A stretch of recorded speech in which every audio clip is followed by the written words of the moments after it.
em pé e vamos abrir a palavra do Senhor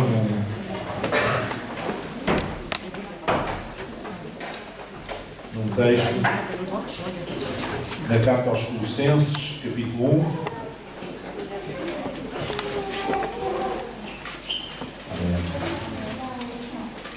Há muito trabalho para fazer.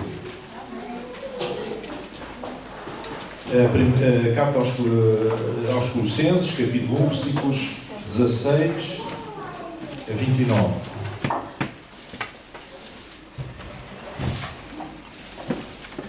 Diz assim a palavra do Senhor: porque nele foram criadas todas as coisas que há nos céus e na terra, visíveis e invisíveis, sejam tronos, sejam dominações, sejam potestades, sejam principados, tudo foi criado por Ele e para Ele. E Ele é antes de todas as coisas, e todas as coisas subsistem por Ele. E Ele é a cabeça do corpo da Igreja, é o princípio e o primogênito entre os mortos, para que em tudo tenha a preeminência. Porque foi do agrado do Pai que toda a plenitude nele habitasse. E que, havendo por Ele feita paz pelo sangue da sua cruz, por meio dele, reconciliasse consigo mesmo todas as coisas, tanto as que estão na terra como as que estão nos céus. A vós também, que noutro tempo erais estranhos e inimigos do entendimento pelas vossas obras más, agora, contudo, vos reconciliou no corpo da sua carne pela morte, para perante Ele vos apresentar santos e irrepreensíveis e inculpáveis. Se na verdade permanecerdes fundados e firmes na fé, e não vos moverdes da esperança do Evangelho que tendes ouvido, o qual foi pregado a toda a criatura que há debaixo do céu, e do qual eu, Paulo, estou feito ministro.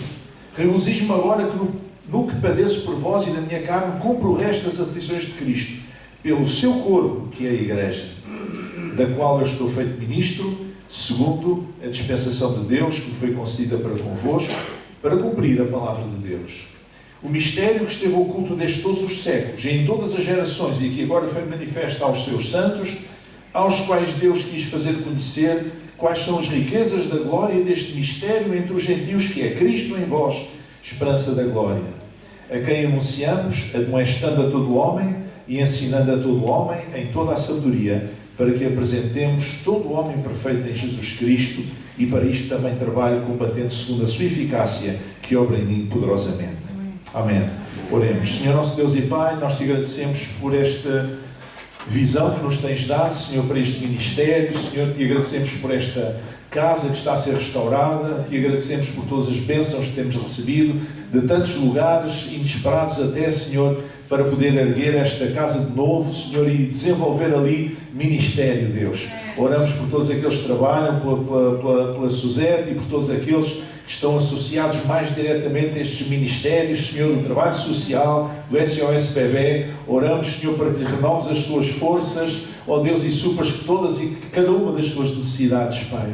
E agora, quando vamos meditar na Tua Palavra, Senhor, dá-nos a Tua graça, espírito de sabedoria, Senhor, e conhecimento para nós podermos compreendê-la e recebê-la e aplicá-la à nossa vida, Pai, em nome de Jesus, que assim seja. Amém. Podem sentar. Este mês nós estamos a falar sobre o tema, afinal, o que é a Igreja. Porque muita gente fala sobre a Igreja e querem dizer coisas diferentes. E claro, nós vamos usar algumas comparações, estamos a usar alguns símbolos, e eu quero realçar aqui o versículo 26 que nós lemos, diz: o mistério que esteve oculto desde os séculos e em todas as gerações e que agora foi manifesto aos seus santos. Este mistério que os profetas e os líderes do Antigo Testamento desconheciam completamente, este mistério, aquilo que para eles era mistério, chama-se Igreja de Jesus, que Jesus veio instaurar, veio estabelecer. Amém?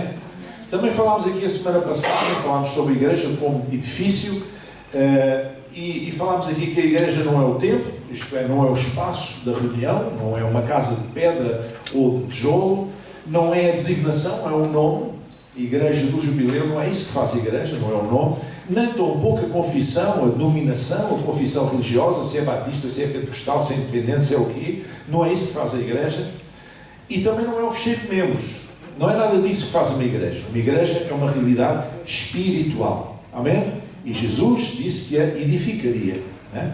Então hoje vamos falar sobre a Igreja como corpo místico de Cristo, diz que, no versículo 27, vós sois o corpo de Cristo e seus membros em particular. Nós temos aqui uma imagem que é muito famosa, uma imagem que veio do Renascimento, chamado Homem Vitruviano. É um desenho do Leonardo da Vinci, em que ele é um desenho, esta é uma parte do desenho, o desenho inclui todo o corpo, em que ele representa o ideal clássico do equilíbrio entre a beleza, a harmonia e a perfeição das proporções do corpo humano. Foi um estudo, um desenho que fez, o Leonardo da Vinci deixou muitos desenhos afortunadamente muitos deles foram preservados e estão expostos. Neste caso está numa galeria em Veneza, em Itália, o original deste trabalho, mas é para falar sobre a beleza das proporções do corpo humano. Mas quando falamos do corpo, nós podemos ver através da palavra de Deus, especialmente quando Paulo fala aos Coríntios e compara a igreja a um corpo físico, ele fala de alguns princípios que eu gostava de sublinhar hoje sobre a igreja enquanto corpo de Cristo. A partir do natural, ele explica o espiritual. A partir do corpo humano, ele explica o corpo espiritual, o corpo místico de Cristo, que é a igreja. A primeira coisa que ele fala é na diversidade dos membros do corpo. Diz lá que também o corpo não é um só membro, mas muitos. Se o pé disser, não sou porque não sou mão, não sou do corpo, não será por isso do corpo? E se a orelha disser, porque não sou olho, não sou do corpo, não será por isso do corpo? Se todo o corpo fosse olho, onde estaria o ouvido? Se todo fosse ouvido, onde estaria o olfato? Ou o nariz? Mas agora Deus colocou os membros no corpo, cada um deles como quis. E se todos fossem um só membro, onde estaria o corpo? Então, a igreja não é uma... Presta atenção no que eu vou dizer. A igreja não é uma sociedade de gêmeos. Nós não somos iguais. Nem sequer temos que parecer iguais. Eu cresci numa igreja, há 50 anos atrás, em que as mulheres eram identificadas na rua pelo seu penteado. Eram daquela igreja. Porque nunca usavam o cabelo caído, não cortavam o cabelo, e tinham assim como é que se chama? Uma coisa que irritou isso. Um carrapido, exatamente, um carrapido. Então eras coisas, aquela deve ser pentecostal, aquela deve ser da Assembleia de Deus, aquela não sei o quê. Ora, nós não somos uma sociedade de gêmeos, nós somos pessoas intrinsecamente diferentes. Assim como os membros do nosso corpo são diferentes. Nem sequer a mão direita é igual à esquerda, nem os pés são iguais, nem as orelhas são iguais, uma à outra, nem os olhos. Nós somos diferentes. Há diversidade de membros no corpo. O corpo de Cristo é feito de diversidade. Há uma tendência humana para querer normalizar todas as coisas. É tudo muito parecido uns com os outros. Ora, nós não somos assim. O ser humano não é assim na sua essência. Nem no sentido físico do corpo, nem no sentido espiritual. Nós somos pessoas diferentes. Fazem parte da igreja pessoas que entraram ontem no reino de Deus, que entraram há um mês, e há outras que entraram há 20 anos. Elas são diferentes, têm um percurso diferente, têm uma história diferente, têm um testemunho diferente. Amém? Portanto, todos fazem parte do corpo de Cristo. O corpo de Cristo tem diversidade de membros. Não somos gêmeos. Não somos clones uns dos outros. Somos pessoas diferentes. Não apenas na aparência, que tem a ver com a idade, com o sexo, com a condição social, com todas as marcas distintivas que vocês quiserem, mas não só nesse sentido, também no sentido espiritual. Nós somos diferentes. O que é que nos une? É o amor a Jesus e o compromisso com Deus. O corpo tem diversidade de membros. Amém? E a igreja é este corpo, em que os membros são diferentes uns dos outros. O segundo princípio que ele fala é a unidade do corpo. Apesar da diversidade, nós podemos estar juntos. E devemos estar juntos. E só faz sentido sermos igreja se estivermos juntos, apesar de diferentes. Vocês vejam numa família, ao pai, à mãe, aos filhos, podem ser vários, aos avós da parte da mãe, os avós da parte do pai, são todas pessoas diferentes, mas todos estão ligados à família. Todos fazem parte da família. E nós dizemos aquilo é uma família, mas são todos diferentes. Não são iguais. No entanto, eles estão ligados por laços familiares. Se for uma família funcional, quer dizer que eles amam-se e estão juntos, para o bom e para o mau, se for uma família funcional. E uma igreja é assim também. Diz lá o apóstolo, porque assim como o corpo é um e tem muitos membros, e todos os membros, sendo muitos, são um só corpo, assim é Cristo também, pois todos nós somos batizados em um Espírito, formando um corpo, quer judeus, quer gregos, quer servos, quer livres. Portanto, a condição de origem religiosa de onde eles vieram, se vieram do judaísmo, se vieram do paganismo, se eram escravos ou homens livres, e todos temos bebido de um Espírito, porque também o corpo não é um só membro, mas muitos. E diz no versículo 20 assim, pois há muitos membros, mas um corpo. Amém? E portanto só há um corpo quando os membros estão juntos, de coração. Amém? A unidade do corpo é essencial. Nós não podemos atirar um braço para um lado, um pé para o outro lado, a não ser que sejam próteses que a gente tira à noite para dormir ou assim. Mesmo assim é complicado. Mas num corpo normal, nós não podemos fazer isso. Não podemos tirar a mão. Olha, estou zangado com a minha mão. A minha mão fez uma asneira. Então eu vou tirá-la. Isto é um bocadinho a lógica perversa daqueles que, extremistas, não é? E terroristas que mandam cortar as mãos aos ladrões, não é? Portanto, como se o mal estivesse na mão. Isto vier a cortar a cabeça, porque a mão faz aquilo que a cabeça manda, mas não eles cortam a mão. Não é? Então nós não podemos tirar um membro para um lado e outro membro para o outro lado do corpo, porque deixa de ser corpo. Não. Nós estamos unidos. O corpo é um só. Mas os membros são diferentes. Mas o corpo é um só. Mas o facto do corpo ser um só quer dizer também, e este é outro princípio, que há uma interdependência dos membros do corpo. Ou seja, eles dependem uns dos outros. Eles dependem uns dos outros. Diz assim, o olho não pode dizer à mão, não tem necessidade de ti. Nem ainda a cabeça aos pés, não tem necessidade de vós. Antes, os membros do corpo parecem ser os mais fracos, são necessários. Amém? Amém? Um membro do corpo não sobrevive fora dele. Não sobrevive fora dele. Se a pessoa tiver um acidente e ficar sem o dedo vai apodrecer. Não é? Já temos ouvido histórias de membros que são cortados e depois são reimplantados. Enfim, mas porquê? Porque aquele membro foi logo tratado devidamente e dentro de pouco tempo houve a operação para recompor. Mas se deixar-se, se o membro se tirar do corpo e o corpo se for embora, o corpo fica mutilado. Já não é um corpo completo. Ou seja, nós precisamos uns dos outros. Eu preciso de cada um dos irmãos. Os irmãos precisam de cada um dos outros irmãos. Há pessoas com quem a gente se identifica mais, é verdade. Mas é natural, é humano. E até do ponto de vista espiritual é compreensível. Há pessoas com quem eu me identifico mais do que outras. Mas isso é normal. No entanto, eu sou pastor de todos. E os irmãos também identificam-se mais com uns do que com outros. Pronto, tudo bem. Mas todos são membros do corpo. E nós temos este princípio da interdependência. Nós precisamos, nós dependemos uns dos outros. Desconfie sempre quando houver uma pessoa que diz assim, eu não preciso de homens, eu só preciso de Deus. Isso é uma pessoa que o que está a dizer, na realidade é, eu não preciso de ninguém e nem preciso de Deus. Amém? Porque dizer isto é exatamente o contrário daquilo que Jesus ensinou. É o contrário daquilo que é o grande mandamento no qual se resume toda a lei de Deus, que é amar a Deus acima de todas as coisas, é o próximo como a ti mesmo.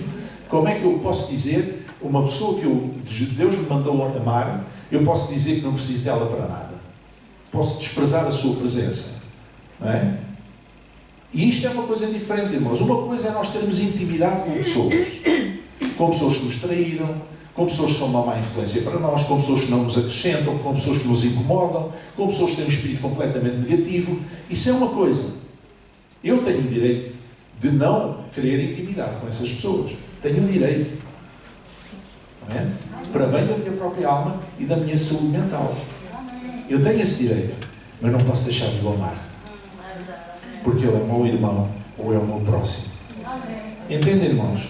Nós precisamos uns dos outros. Quando falamos dos membros do corpo da igreja, nós precisamos uns dos outros. Nós temos necessidade uns dos outros. É por isso que quando nós, por alguma razão, temos uma dificuldade, não podemos vir à igreja, quando nós estamos bem com Deus, nós sentimos falta. Quando nós estamos bem com Deus, nós sentimos falta. Só não sentimos falta se a nossa vida estiver em crise espiritual. Não é? Agora, quando estamos em comunhão com Deus, nós sentimos falta do corpo de Cristo, de estar integrados no corpo de Cristo. Sentimos falta desta interdependência, de podermos abençoar os outros e ser abençoados pelos outros, pela sua simples presença, pelo louvor coletivo da igreja. Quando a igreja louva a Deus, estamos todos a abençoar-nos uns aos outros. Quando nós testemunhamos alguma coisa de Deus na nossa vida, ou testemunhos sobre a nossa fé, nós estamos a abençoar-nos uns aos outros. Quando nós oramos uns pelos outros, nós estamos a abençoar-nos uns aos outros. Nas nossas necessidades, nós estamos a abençoar-nos. Quando nós intercedemos por alguém, nós estamos a abençoar-nos uns aos outros. Porque as palavras de bênção são palavras que têm um impacto, assim como as palavras de maldição também têm. Se nós dissermos palavras de maldição, isso tem um impacto espiritual. Se nós dissermos palavras de bênção, isso tem um impacto espiritual. Só que enquanto o primeiro é negativo, o segundo é positivo. É por isso que eu já disse aqui aos irmãos, e eu no outro dia fizemos aqui esse exercício e alguns irmãos não compreenderam. Eu não disse para orarem uns pelos outros, eu disse para declararem bênção sobre a vida dos outros. Mas nós não estamos habituados a isso. Não é orar, não é pedir a Deus, é dizer, olha, eu te abençoo em nome de Jesus. Eu espero, irmãos, que Deus te abençoe a tua saúde, que renova as tuas forças, que Deus te abençoe no teu trabalho, na tua profissão, que Deus abençoe a tua família, os teus filhos, os teus netos, que Deus te abençoe em todas as tuas necessidades, na tua vida financeira, na tua vida pessoal, etc. Declarar palavras de bênção tem um impacto espiritual. Porquê? Porque os membros são interdependentes, dependem uns dos outros. Portanto, essa coisa de dizer, eu só preciso de Deus, eu não preciso de mais ninguém. Isso é diabólico, isso não é cristão, não é bíblico. Isso é absolutamente ao contrário daquilo que Deus diz. Eu preciso de vocês, vocês precisam de mim, vocês precisam uns dos outros e todos precisamos de Deus. Outro aspecto que é levantado aqui, e eu gostava de falar sobre isto, é a questão da honra dos membros do corpo. Eu vou ler. E os que reputamos serem menos honrosos no corpo, os membros que reputamos, ouça esta expressão, serem menos honrosos no corpo, a esses honramos muito mais. E aos que em nós são menos decorosos, damos muito mais honra. Porque os que em nós são mais nobres não têm necessidade disso, mas Deus assim formou o corpo, dando muito mais alta honra ao que tinha falta dela. Nós temos aqui conceitos como honroso, decoroso ou nobre. Mas sabe uma coisa? Isto são qualificações culturais e humanas, não são divinas. Um membro do corpo, agora falando do corpo físico, se eu acho que um membro do meu corpo, algum membro do meu corpo é menos honroso, ou menos decoroso, ou menos nobre, é uma definição, é um conceito cultural, é um conceito humano, não é um conceito divino. Então Deus ia criar o meu corpo, criando membros do meu corpo que são desonrosos, ou membros do meu corpo que são indecorosos. Então tudo aquilo que Deus faz não é bom. Então porque é que partes do meu corpo são boas e outras não prestam? Porque é que algumas têm honra e outras não têm? A propósito do quê? Isso é estar a pôr em causa a criação de Deus? Não, isto são conceitos humanos. E que existem por razões históricas, que eu nem sequer vou aqui abordar, não é? E as pessoas interpretam desta maneira. Aquilo que Paulo está a falar é a linguagem daquele povo daquele tempo. Mas ainda hoje há essa ideia. Não é? Ainda hoje há essa ideia. E então, aquilo que Paulo diz é que aqueles que são menos decorosos ou menos nobres, nós damos mais honra. Então, transportando para o aspecto espiritual, nós podemos dizer que aquelas pessoas que são membros da Igreja, do corpo de Cristo, que parecem pessoas mais simples, parecem pessoas menos relevantes, que parecem pessoas quase descartáveis, são aqueles que nós devemos honrar mais. Porque os que são nobres não precisam disso. Entendem o que eu quero dizer? É uma vez, eu já contei isso aqui uma vez, quando era adolescente na minha igreja em Lisboa, na altura, as pessoas da liderança da igreja sentavam-se assim numa espécie de uma monta, tinha assim uma série de cadeiras, e sentavam-se ali. Os anciãos e o pastor e tal, toda a gente sentava ali, durante o culto inteiro. E eu estava lá na galeria com mais uns miúdos da minha idade, uns adolescentes, e às duas vezes começámos com uma conversa parva de adolescente. Dizia assim, aquele ali está de história um bocadinho, pá. Sabe quem era? Era um velhote, assim meio tosco, que já tinha casado umas 3 vezes, mas quer dizer, as mulheres morriam sempre. A gente da brincadeira até dizia que ele dava-lhes um pontapé na bengala para depois arranjar outra. E depois havia outro que a gente, aquele também não tem estilo, não vai ali em cima. Quem era? Era um irmão chamado... era um irmão que era da Galiza, galego. Sabem o que é que ele fazia na vida? Eu vou-vos dizer. Era amulador. Andava com aquele carrinho a amular tesouras pelas ruas de Lisboa, a amular tesouras e não sei, mas era um homem de Deus fantástico. Tal como o outro também. O outro velhote, punha-se a pregar, era só versículos encadeados uns atrás dos outros. Ia cantar. Ninguém o apanhava. Mas eram umas pessoas que não ficavam ali tão bem, não vestiam bem, Isto é conversa parva, adolescente, não é? E a Bíblia diz que nós devemos honrar aqueles que parecem ter menor honra, não é? E portanto, aquelas pessoas que parecem que são descartáveis, não são.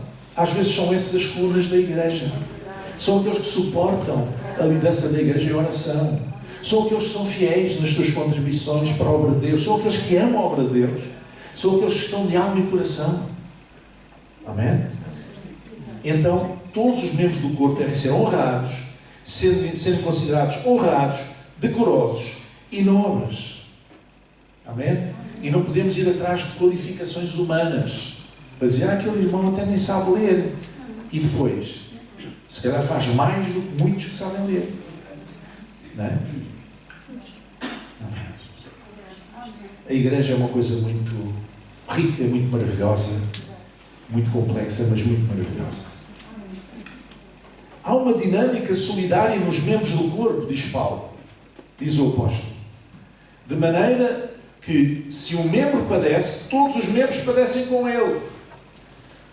E se um membro é honrado, todos os membros se regozijam com ele. Isto é bonito. Não é? Isto é que é ser igreja. Uma dinâmica solidária. Nós, se alguém está a passar uma dificuldade, nós sabemos. Também há aqueles que se calam não dizem nada a ninguém. Não é? E nós não sabemos. Mas se nós sabemos, nós devemos orar por ele, devemos abençoar, devemos acorrer, devemos procurar ajudar da melhor maneira. Amém? Assim, da mesma maneira, se estiver muito feliz porque aconteceu uma coisa muito boa, a nível profissional, pessoal, sei lá, alguma bênção, e se nós soubermos, porque alguns também não dizem nada, e se nós soubermos, nós devemos alegrar, chorar com os que choram e rir com os que riem. Isto é ser corpo, a dinâmica solidária dos membros do corpo. Amém? Mas para termos esta dinâmica solidária, nós temos que nos conhecer e estar perto uns dos outros. Se não estivermos perto uns dos outros, nós nunca sabemos. Tudo isso nos vai passar ao lado. E nós não podemos desenvolver esta dinâmica solidária de estarmos juntos, este sentido de corpo. Não é? Porque se eu puser a mão em cima do fogão quente inadvertidamente, se você fizer isso, o que é que você diz? A minha mão queimou-se? Ou diz, queimei-me? Você diz, ai, queimei-me. Você não diz, a minha mão queimou-se. O que se queimou foi a mão, não foi o resto do corpo. O braço não queimou, o tronco não queimou, as pernas não queimou, a cabeça não queimou. Foi a mão que queimou, o problema dela. Não, nós dizemos, queimei-me.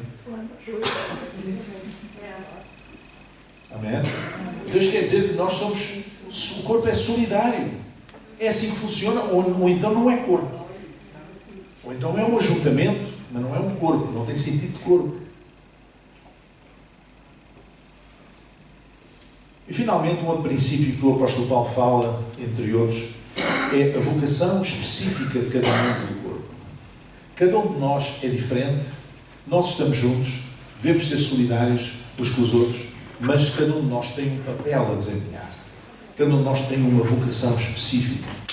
Diz assim a palavra do Senhor. É uns, pois, Deus na igreja, primeiramente apóstolos, em segundo lugar profetas, em terceiro doutores, depois milagres, depois dons de curar, socorro aos governos, variedade de línguas, porventura são todos apóstolos, são todos profetas, são todos doutores, são todos operadores de milagres, têm todos o dom de curar, falam todos diversas línguas, interpretam todos.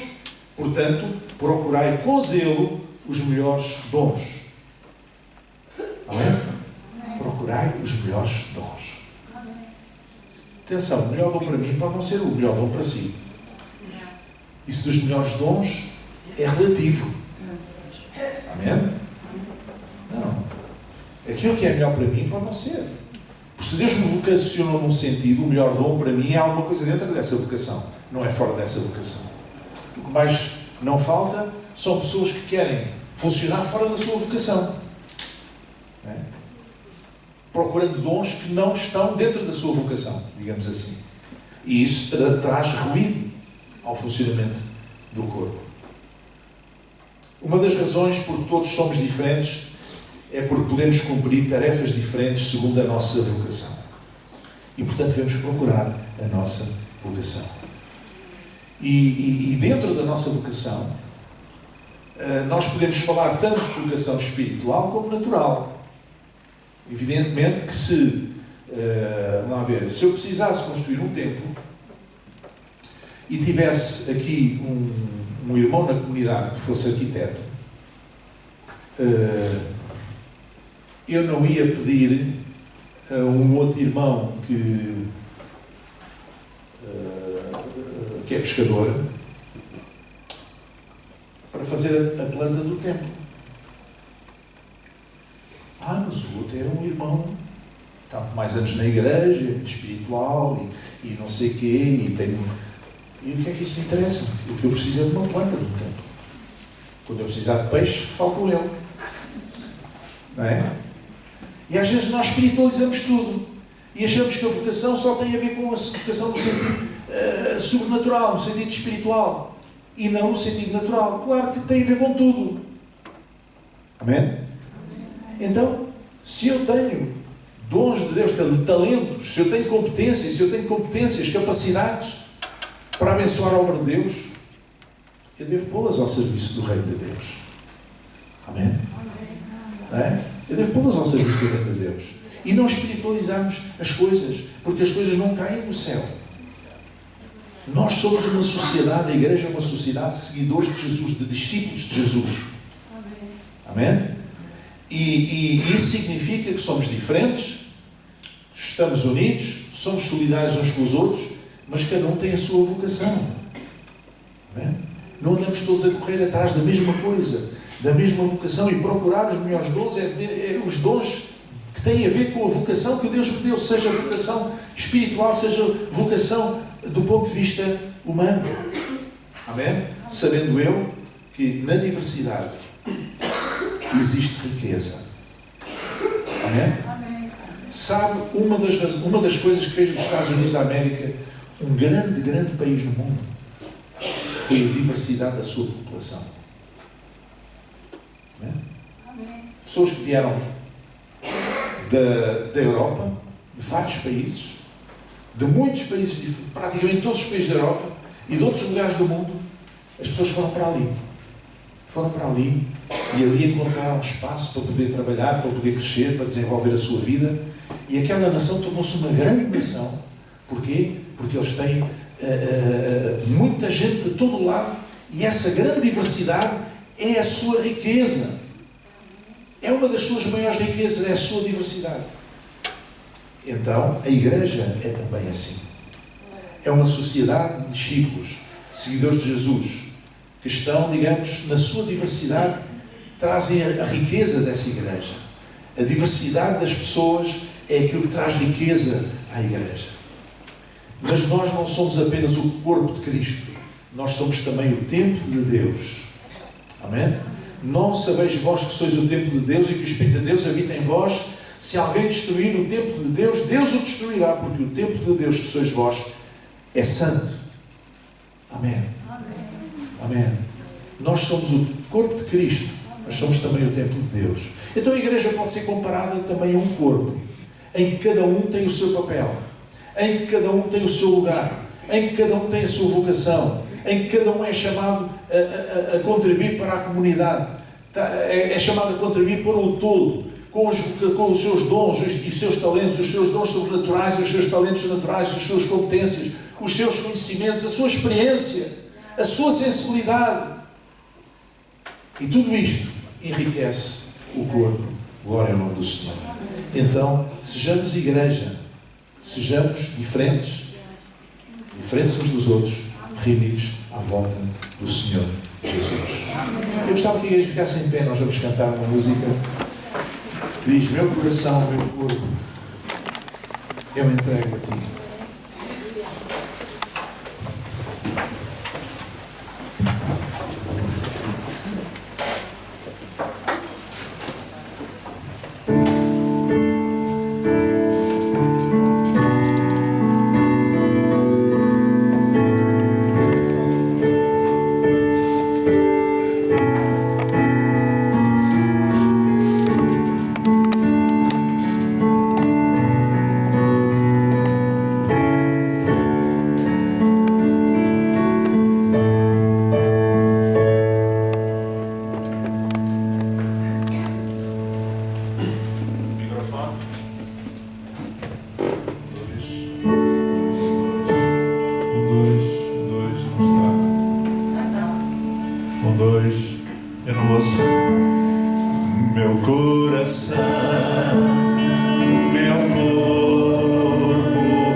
em sacrifício vivo, Senhor.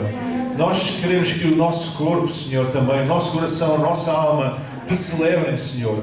Nós queremos entregar-nos a Ti, Senhor. E oramos para que este corpo, que é a Igreja, Senhor, seja um corpo abençoado, Senhor, seja um corpo centrado em Ti, Senhor. Seja um corpo, verdadeiramente o corpo de Cristo, Senhor. Que nós possamos, que Cristo seja a cabeça deste corpo, Senhor. Para a nossa bênção e edificação em nome de Jesus. Amém.